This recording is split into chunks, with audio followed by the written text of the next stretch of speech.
zaldi potaka bat daukagu. Argituratik, eta esan genezake arraza historiko bat dela. Antezeak edo aipatzen badituguz, azken finean izango litzateke hobetan agertzen diren argazki edo marrazki mota antzekoak, bere burua. Orduan, esan gaitezke zaldi hau historikoa dela, edo ez da, prehistorikoa.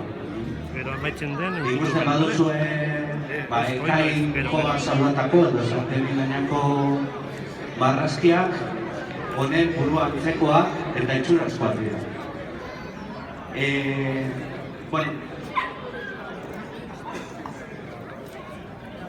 Morfologiaren aldetik, esan daitezke oso originaltasuna daukala. Burua, zuzena, karratua, oso ez da gizaren bezan, ollejos esatzen da, oso zabalak, ollares. Eta daukoz oso, hileak dekoz. Hau da berezitasun bat, rustizidad esaten dela. Hemetan daukona, jate, otakak eta horrela, askoz ere errazago jaten ditu, hori dino ebintzatan baina. Bestalde, sama edo, txikerra, zuzena, eta bukatzen da grupa txiki batean, hemen zila dago eta ez da ikusten, eta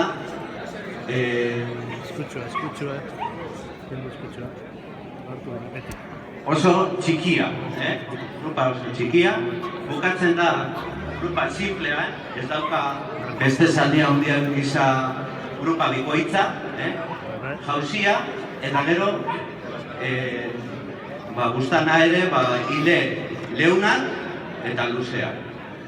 Beste beriztasun bat izaten da krinera. Krinera izaten dute simplea ere eta alde batera bakarrik jauzia.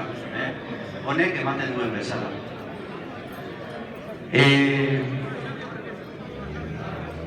Ez dakit nola esan, gu hezitzaileek edo, los criadores, digamos, en castellano, ¿no? Lo que hemos querido conseguir con el Botoca es un animal de montura, porque claramente no puede competir con el que tiene detrás en carne. Y el objetivo creo que está a conseguir y es lo que hemos querido traer aquí, ¿vale? Sin más, muchas gracias y